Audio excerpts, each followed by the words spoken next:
सो बच्चों, हम बात कर रहे थे परऑक्सी और पर एसिड की। तो पर एसिड और परऑक्सी में समझ में आ गया कि पर कब लगाते हैं, जब ऑक्सीजन के आने से उसकी पर निकल आए, यानी कि वो अपनी ऑक्सीडेशन स्टेट से बढ़ जाए।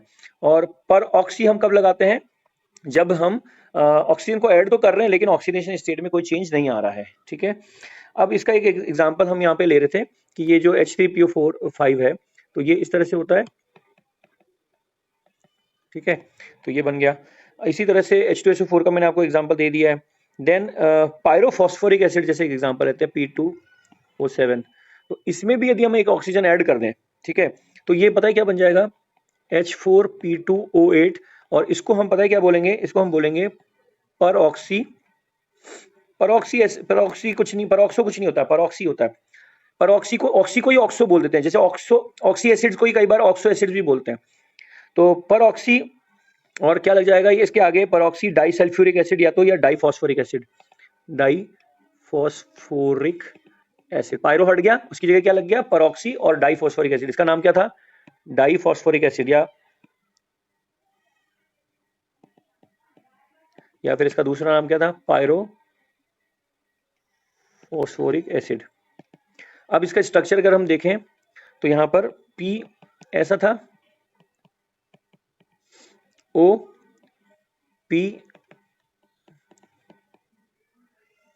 ऐसा था, है ना, H4P2O7 का। तो यहाँ पे हमने क्या बोला कि परऑक्सी वर्ड लगा है, इसका मतलब सीधा सीधा है कि ऑक्सीडेशन स्टेट पे कोई इंपैक्ट नहीं आया। इसका मतलब है कि ऑक्सीजन बीच में इंसर्ट हुआ है, कहाँ पे, ऐसे, लाइक दिस। तो ये बन गया आपका परऑक्सी डाइफॉस्फोरिक एसिड। अब जैसे मैं आपसे बोलूं कि जैसे ये H2S2O7 है, इसमें हम अगर एक ऑक्सीजन जोड़ें तो क्या बनेगा, तो हम बोलेंगे H2S2O8। ये क्या था, पायरो सल्फ्यूरिक एसिड, है ना। तो ये क्या बन जाएगा बच्चों, ये बन जाएगा परऑक्सी, ठीक है, डाई सल्फ्यूरिक एसिड। और इसका स्ट्रक्चर अगर हम देखें तो ये स्ट्रक्चर हुआ करता था। अब क्या होगा, बीच में ये ऑक्सीजन इंसर्ट हो जाएगा, तो बन जाएगा ये, और ये बन गया आपका मार्शल एसिड, मार्शल्स एसिड। ठीक है, H2S2O8। तो कई बार इस पे सवाल आ जाते हैं कि किस किस में SS लिंकेज होगा, किस किस में। तो पायरो अगर है तो आपको पता है कि XOX लिंकेज होगा, और अगर आपका परऑक्सी लग गया तो भी पक्का पता है कि वहां पे बीच में परऑक्सी लिंकेज होगा। ठीक है ना। चलिए, इसी तरह से एक एग्जांपल, एक्सेप्शनल एग्जांपल बताता हूं आपको। एक एक्सेप्शन एग्जांपल है कि HNO3 में यदि एक ऑक्सीजन जोड़ दिया जाए, तो ये है नाइट्रिक एसिड, ये है नाइट्रिक एसिड, इसमें एक ऑक्सीजन जोड़ दिया जाए बच्चों, तो नाइट्रोजन तो ऑलरेडी अपनी यहाँ पे +5 oxidation state, highest oxidation state, का मतलब है कि उसकी ऑक्सीडेशन स्टेट चेंज नहीं होनी है। भैया माइक बंद कर लो जिसका भी माइक चालू है। तो ऑक्सीडेशन स्टेट चेंज नहीं होनी है, इसका मतलब है कि किस तरह से आएगा, यहाँ पे देखो स्ट्रक्चर क्या था इसका, ओ, ये OH था, तो उसमें एक एड ऑन हो गया। अब यहाँ पे एक इंटरेस्टिंग बात, बड़ी इंटरेस्टिंग बात की, इट डज नॉट कंटेन, पता है कौन सा बॉन्ड, XOH बॉन्ड अब इसमें नहीं रहा, still it is an oxy acid. अभी भी क्या है, ये एक ऑक्सी एसिड है स्टिल, ये एक एक्सेप्शन हो गया, तो हम इसको बोल सकते हैं एक्सेप्शन। तो इसमें XOH बॉन्ड नहीं रहा, फिर भी अभी भी क्या है ये, यानी कि जब तक ये था इस तरह से, ठीक है, तब तक तो ये था, तब तक तो ये नाइट्रिक एसिड ऑक्सी एसिड था, लेकिन अभी भी ये ऑक्सी एसिड है, ऑक्सी एसिड ही कहलाता है, भले ही इसके अंदर परऑक्सी लिंकेज आ गया है। ठीक है, तो यहां पर हमने पर, अब इसमें एक एक्सेप्शन की और बात कर लेते हैं हम। आपने नाम सुना होगा H2MnO4, इसको हम बोलते हैं मैंगेनिक एसिड, मैंगनीक एसिड। यहां पर अगर एक हाइड्रोजन माइनस हो जाए तो ये बन जाता है HMnO4, और इसको हम बोलते हैं पर मैंगेनिक एसिड। तो देखो अब ये बड़ा अजीब सा है, पहले हम पर कब लगा रहे थे, जब ऑक्सीजन ऐड कर रहे थे।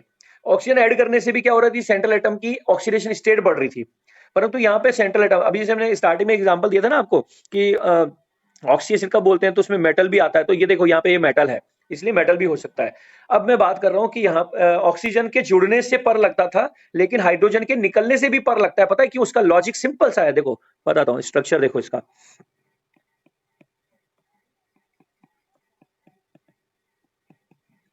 ये था H2MnO4।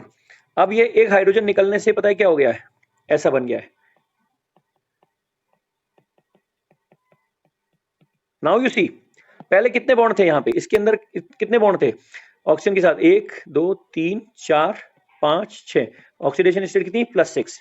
और यहाँ पे अब देखिए 1 2 3 4 5 6 और यहाँ पे 7, तो अब कितना हो गया, +7। तो देखिए ऑक्सीडेशन स्टेट अल्टीमेटली फिर भी बढ़ गई। तो जब ऑक्सीडेशन स्टेट बढ़ गई तो ऑब्वियस सी बात है कि पर लग जाएगा, तो इसीलिए हम बोलते हैं पर मैंगनिक एसिड। और इसी का जो पोटेशियम सॉल्ट है KOH के साथ रिएक्शन करा दें तो बन जाता है KMnO4, जिसको आप बहुत अच्छे से जानते हो, पोटेशियम परमैंगनेट, राइट।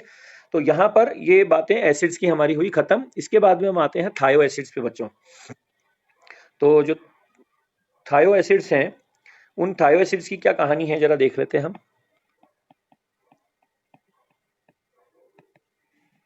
थायो एसिड्स, थायो का related with sulphur, related two sulphur, ठीक है। थायो में क्या है, रिलेटेड टू सल्फर, ठीक है। अब देखिए थायो एसिड में क्या होता है कि अगर कोई ऑक्सी एसिड है और इसमें किसी एक ऑक्सीजन को, स्क्रीनशॉट में अब आपको बाद में दे दूंगा, ठीक है, या चलो ले लो। तो थायो एसिड्स में क्या होता है बच्चों, थायो एसिड्स में अगर कोई ऑक्सी एसिड है और उसका कोई एक ऑक्सीजन मान लीजिए सल्फर से रिप्लेस हो गया, तो वो कहलाता है थायो एसिड, ठीक है। जैसे सल्फ्यूरिक एसिड है, उसमें एक ऑक्सीजन अगर रिप्लेस हो गया तो वो कहलाएगा थायो सल्फ्यूरिक एसिड, लाइक दिस। तो जैसे एक एग्जांपल लेते हैं H2SO4, एंड इसमें एक ऑक्सीजन जो है वो रिप्लेस हो जाए, तो एक ऑक्सीजन कम कर दो और एक सल्फर बढ़ा दो, तो क्या बन जाएगा, H2O3। तो ये बन जाएगा, लाइक ये था सल्फ्यूरिक एसिड, तो ये बन गया थायो सल्फ्यूरिक एसिड, थायो सल्फ्यूरिक एसिड। क्लियर, स्ट्रक्चर देख लेते हैं हम इसका। बच्चों माइक किसी का बंद है, ऑन है, इसको बंद कर लो प्लीज, ठीक है। अब हमने जो डबली बॉन्डेड ऑक्सीजन था ना उसको रिप्लेस किया है। इसी तरह से जरूरी नहीं है कि हर बार हम डबली बॉन्डेड को ही करेंगे। ये होता है HOCN, सायनिक एसिड, सायनिक एसिड बोलते हैं हम इसको।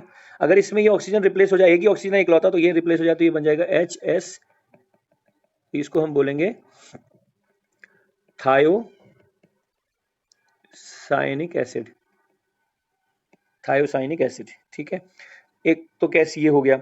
दूसरा हो गया कि ऑक्सी एसिड अगर में सल्फर सल्फर लिंकेज आ गया तब भी वो थायो एसिड कहलाता है, जैसे कि H2S2O4, ठीक है, इफ कंटेन्स SS बॉन्ड, ठीक है। तो देखिए इसमें एक एग्जांपल ले लेते हैं H2H2O4 का। तो ये सल्फर सल्फर O H2S2O4, ठीक है, +3 ऑक्सीडेशन स्टेट है यहाँ पे। तो इसको हम बोलते हैं डाई थायोनस एसिड, डाईथायोनस एसिड। अब देखिए जो थायोनिक एसिड्स होते हैं, थायोनिक, थायो एसिड्स और थायोनिक एसिड्स में क्या अंतर है कि थायो एसिड्स के अंदर एक ही सल्फर होता है, या सल्फर सल्फर लिंकेज थायो एसिड्स में, मतलब सल्फर सल्फर डबली बॉन्डेड है मान लीजिए, या इस ऐसा लाइक डिफरेंस क्या है बेसिकली थायो और थायोनिक। निक में क्या हो जाएगा, थायोनिक में कि ऑक्सीजन एसिड्स जिनमें सल्फर सल्फर बॉन्ड तो है ही, और जनरल फॉर्मूला जिनका क्या होता है वो होता है H2SN+2 और O6। ये जनरल फॉर्मूला जिनमें होता है उनको हम थायोनिक एसिड बोलते हैं। यानी कि जनरल सल्फर है खाली तो थायो एसिड बोल सकते हैं, सल्फर सल्फर है तो थायो एसिड बोल सकते हैं, पर थायोनिक कब बोलते हैं, जब वो इस फॉर्मूले को सेटल करे। अब जरा देखिए, अगर मान लीजिए हमने लिया H2H2O6, तो ये तो हमने ऊपर स्ट्रक्चर बनाया था लाइक दिस। अब मान लीजिए ले लिया H2S3O6, तो यहाँ पे क्या होगा, सल्फर के बीच में एक और सल्फर आ जाएगा, बस बढ़ाते जाना है आपको सल्फर। फिर आ गया H2S4O6, तो ये क्या हो जाएगा, OH सल्फर सल्फर और एक और सल्फर, यानी कि बीच में सल्फर, आपने सारे सल्फर एक ही साथ में लगेंगे।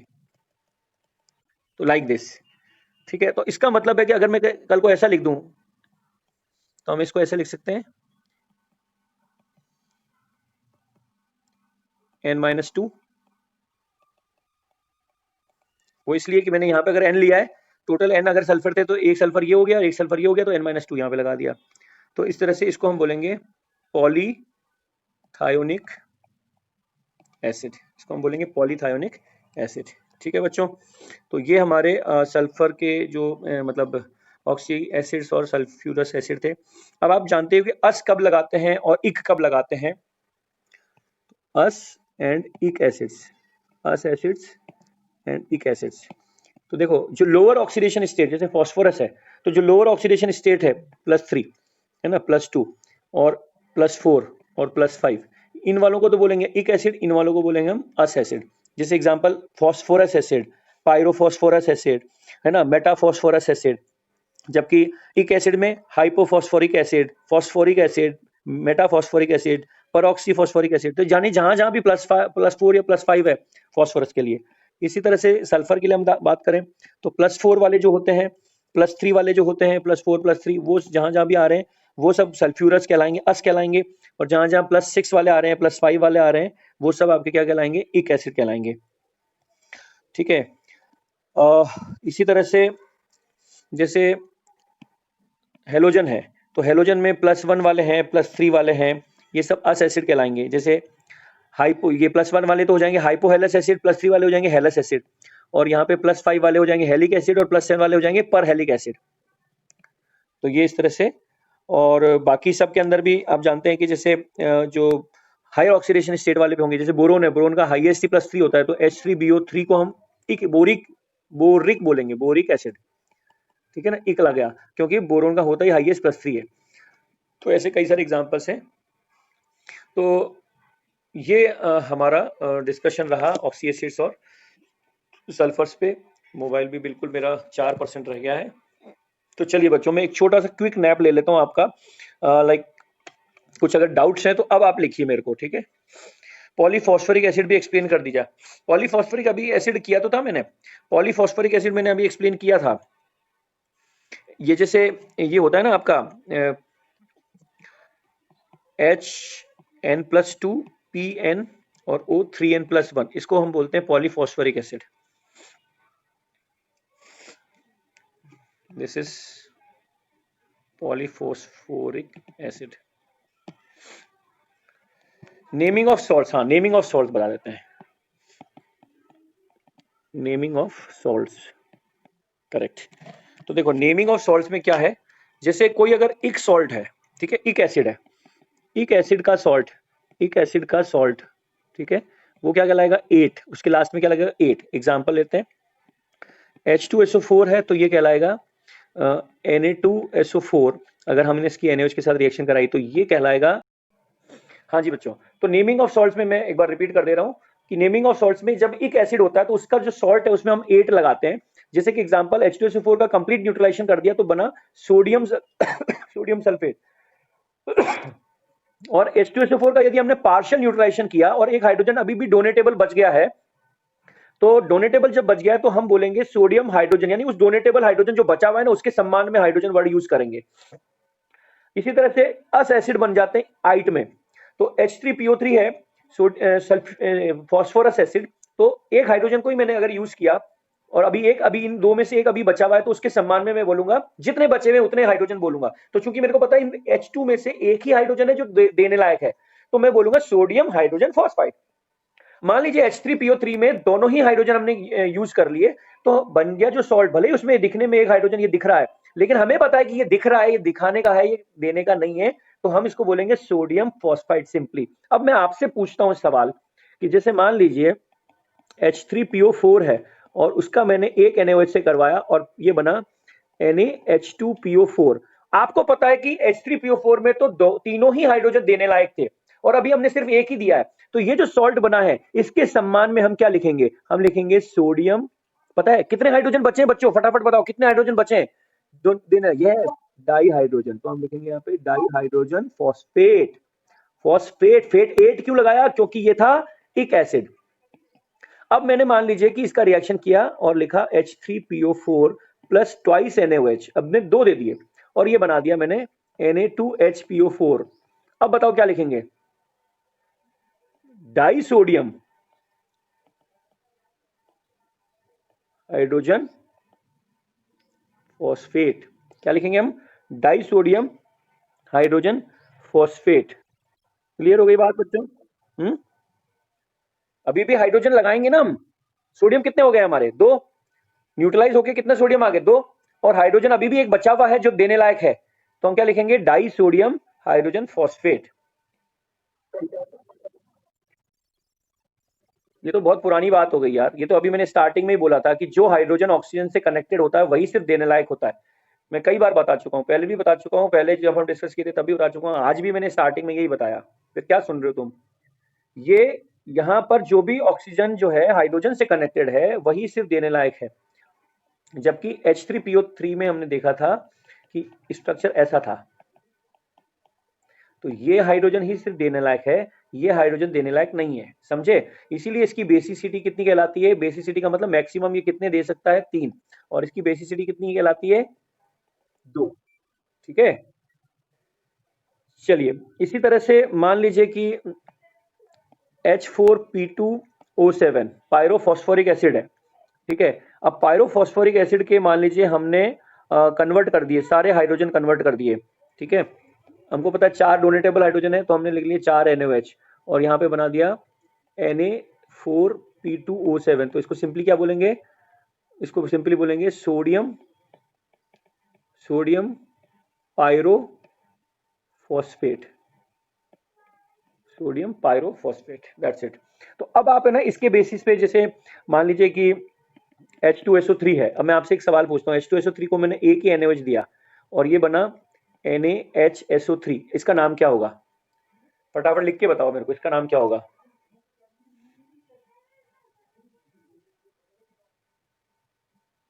क्या नाम होगा इसका? कम ऑन, चैट नहीं आ रही मेरे पास, यहाँ अब आया। Sodium sulphide?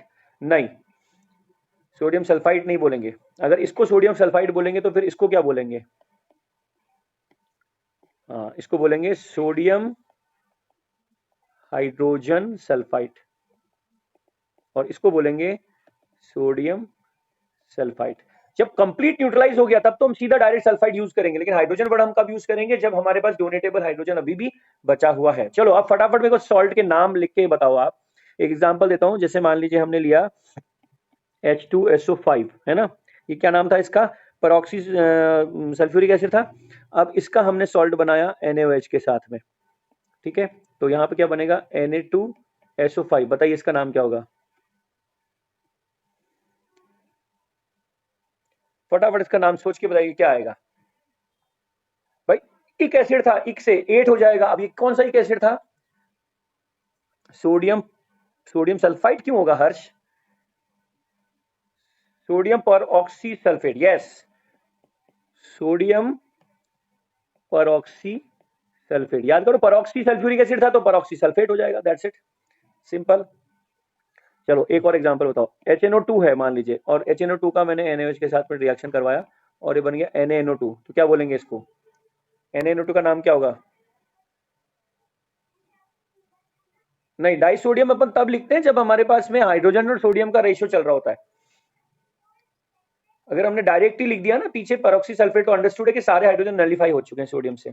यस, इसका नाम क्या हो गया? Sodium nitrite, correct. इसी तरह से HNO3 है और उसका हमने KOH के साथ कराया और बनाया KNO3, इसका नाम क्या हो जाएगा?